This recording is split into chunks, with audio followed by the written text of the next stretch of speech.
लालची बनिया education story in Hindi. एक गांव में एक दुकान थी।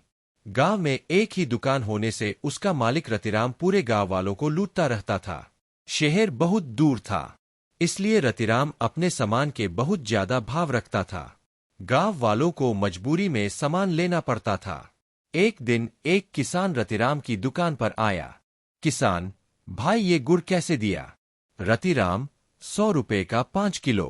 किसान ये तो बहुत ज्यादा है, शहर में तो 20 रुपए का 5 किलो मिलता है। रतिराम तो वहीं जाकर ले लो, मैंने मना किया है क्या?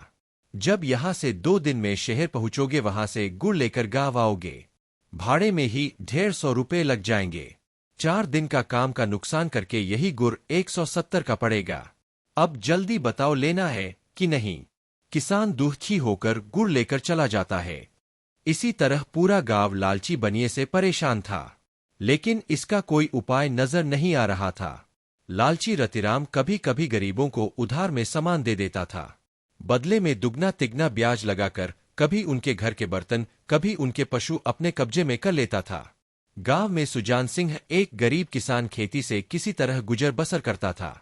उसकी एक गाय को रतिराम ने अपने कब्जे में रख रखा था। उधार पर ब्याज बढ़ता जा रहा था। सुजान सिंह किसी तरह अपनी गाय वापस लेना चाह रहा था। सुजान सिंह, रतिराम ये गाय मुझे वापस कर दे, इसका दूध बेचकर तेरे पैसे चुका दूंगा। रतिराम, जब गाय मेरे कब्जे में है तो दूध भी तो मेरा हुआ, तुझे कैसे दे दूं? पहले पूरा कर्ज चुका, फिर गाय ले जाना। सुजान सिंह को बहुत गुस्सा आया। एक दिन अपने घर वालों को समझा बुझाकर सुजान सिंह शहर चला गया। वहां उसने देखा कि सामान बहुत सस्ता है। वह लाला से तो परेशान था ही, वह एक सेठ की दुकान पर नौकरी करने लगा। परचून की दुकान पर नौकरी करते करते उसे 1 साल हो गई। वह पैसे घर भेजता रहा। इसी बीच उसे दुकान के पूरे सामान की जानकारी हो गई कि कितने का माल आता है, कितने का बिकता है। एक दिन उसने अपने सेठ जी को अपने गांव का हाल बताया। यह सुनकर सेठ जी ने कहा, सेठ जी, तू एक काम कर, सुजान सिंह गांव में मेरे नाम से एक दुकान खोल ले, जो भी प्रॉफिट होगा आधा आधा माल मैं भेज दूंगा, लेकिन कभी बेईमानी मत करना। सुजान सिंह, मालिक, इसी बेईमानी ने तो मुझे शहर में लाकर पटका है। मैं तो बस उस लाला को सबक सिखाना चाहता हूं, हमेशा आपकी गुलामी करता रहूंगा। सेठ जी बहुत खुश हुए, उन्होंने सारा इंतजाम कर दिया। सुजान सिंह को गांव भेज दिया। सुजान सिंह ने ठीक लाला के सामने एक दुकान किराए पर ले ली। उसके 1 सप्ताह बाद ट्रक भरकर सामान आ गया। पूरी दुकान सेठ जी के नौकर आकर सजा गए। यह देखकर रतिराम को बहुत सदमा लगा। वह फटाफट सुजान सिंह के पास पहुंच गया। रतिराम, क्यों बे, ये दुकान खोलने के लिए पैसा कहां से आया? मेरा कर्जा कब चुकाएगा?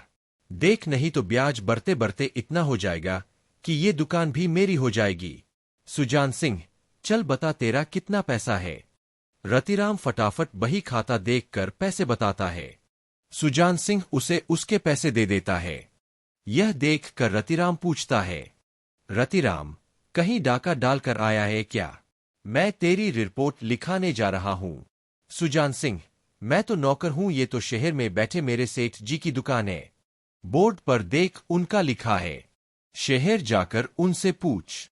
रतिराम घबरा जाता है। फिर वह सुजान सिंह से प्यार से बात करने लगता है। वह कहता है, रतिराम, एक काम करते, तेरा लाला तो शहर में बैठा है, उसे क्या पता तू कितने का सामान बेच रहा है। तू मेरे वाले रेट पर सामान बेच, इससे तुझे दुगनी बचत होगी, ऊपर से तनख्वाह अलग से मिलेगी और मेरी दुकानदारी खराब नहीं होगी। ग्राहक यहां से ले या मेरी दुकान से, रेट एक ही रहेगा। सुजान सिंह, लाल, तेरा धन्यवाद करना चाहता हूं, तेरे कारण ही आज मैं यहां तक पहुंच पाया। न तू मेरी गाय हड़पता, न शहर नौकरी करने जाता, न यह दुकान खुलती। ये दुकान मैंने तेरे जुल्मों के शिकार गांव वालों की भलाई के लिए खोली है। यहां तो शहर से भी सस्ता माल बिकेगा। चल भाग यहां से। धीरे धीरे सुजान सिंह की दुकान चलने लगती है। रतिराम की दुकान पर एक भी ग्राहक नहीं होता। धीरे धीरे सुजान सिंह गांव वालों को उधार भी देने लगा, वो भी बिना ब्याज के। इससे गांव वाले बहुत खुश हुए। महीने में एक दिन सुजान सिंह शहर जाकर पूरा हिसाब सेठ जी को दे आता और सेठ ही उसे उसका हिस्सा दे देते। धीरे धीरे सुजान सिंह ने 2 नौकर भी दुकान पर रख लिए। अब उसने दूसरे गांव में भी दुकान खोलना शुरू कर दिया। इधर लाला की दुकान का सारा सामान सड़ने लगा, उसके आटे में कीड़े लग गए। लाला बहुत सस्ता सामान बेचने लगा, लेकिन सुजान सिंह के व्यवहार के कारण लाला से कोई कम पैसों में भी सामान नहीं लेता था।